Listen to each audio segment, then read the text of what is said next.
ফিলিস্তিনের স্বাধীনতাকামী গোষ্ঠী হামাস ও এর প্রতিদ্বন্দ্বী গোষ্ঠী ফাতাহর মধ্যে ঐক্য প্রতিষ্ঠার লক্ষ্যে আলোচনার আয়োজন করছে চীন। শুক্রবার বেইজিংয়ে চীনের পররাষ্ট্র মন্ত্রণালয়ের মুখপাত্র ওয়াং ওয়েনবিন একথা জানিয়েছেন। তিনি জানিয়েছেন, শিগগিরই এই আলোচনা অনুষ্ঠিত হবে।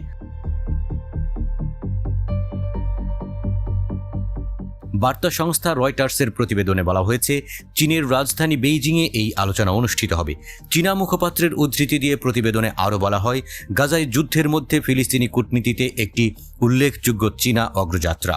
দুই বৈরী প্রতিদ্বন্দ্বী গোষ্ঠীর মধ্যে এই আলোচনার উদ্যোগকে বিরল পদক্ষেপ বলে মনে করছেন বিশ্লেষকরা, কারণ ফিলিস্তিনের এই দুই সশস্ত্র গোষ্ঠী হামাস ও ফাতার মধ্যে বৈরিতা দীর্ঘদিনের। মূলত ফাতার এক প্রকার বিরোধিতা থেকেই হামাসের জন্ম।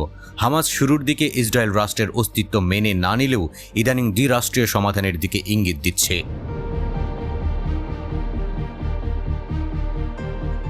ফাতার নেতৃত্বে রয়েছেন ফিলিস্তিনি প্রেসিডেন্ট মাহমুদ আব্বাস। গোষ্ঠীটি ইসরায়েল অধিকৃত পশ্চিম তীরে তাদের কার্যক্রম পরিচালনা করে থাকে এবং এদের প্রতি পশ্চিমাদের সমর্থন রয়েছে। অন্যদিকে হামাসকে ইসরায়েল সহ পশ্চিমা বিশ্ব সন্ত্রাসী সংগঠন মনে করে। 2007 সালে হামাস ও ফাতার মধ্যে লড়াই হয়েছিল এবং ওই যুদ্ধের মাধ্যমে গাজা থেকে ফাতাহকে বিতাড়িত করেছিল হামাস। এরপর ফাতাহ ও হামাসের মধ্যে রাজনৈতিক বিরোধ চরমে ওঠে।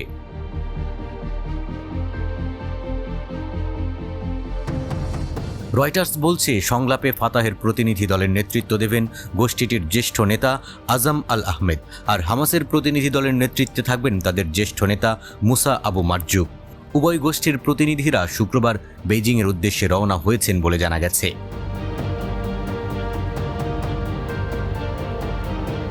সংবাদ সম্মেলনে চীনের পররাষ্ট্র মন্ত্রণালয়ের মুখপাত্র ওয়াং ওয়েনবিন বলেন, আমরা ফিলিস্তিনের জাতীয় কর্তৃপক্ষকে শক্তিশালী দেখতে চাই। ফিলিস্তিনের স্বাধীনতাকামী যেসব রাজনৈতিক পক্ষ সংলাপ এবং আলোচনার মাধ্যমে ঐক্য স্থাপন করতে চায়, তাদের প্রতি আমাদের পূর্ণ সমর্থন রয়েছে।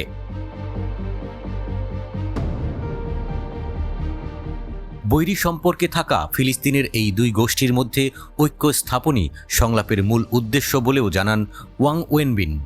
গত বছরের 7 অক্টোবর গাজায় ইসরায়েল ও হামাসের মধ্যে যুদ্ধ শুরু হয়। এরপর এই প্রথম হামাসের কোনো প্রতিনিধি দল চীনে যাচ্ছে। এর আগে গত মাসে কাতারে হামাস প্রধান ইসমাইল হানিয়ার সঙ্গে সাক্ষাৎ করেছিল চীনা কূটনীতিক ওয়াং কেজিয়ান। ওই সাক্ষাতেও হামাস ও ফাতাহের মধ্যে সংলাপ আলোচনা এগিয়ে নেওয়ার চেষ্টা করেছিলেন তিনি।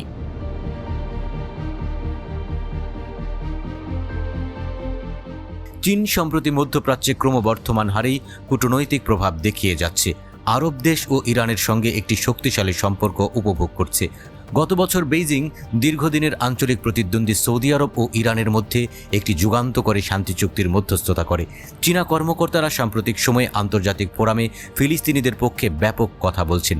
দেশটি ইসরায়েল ফিলিস্তিন শান্তি সম্মেলন এবং একটি দ্বিরাষ্ট্রীয় সমাধান বাস্তবায়নে একটি নির্দিষ্ট সময়সীমার আহ্বান জানিয়েছেন।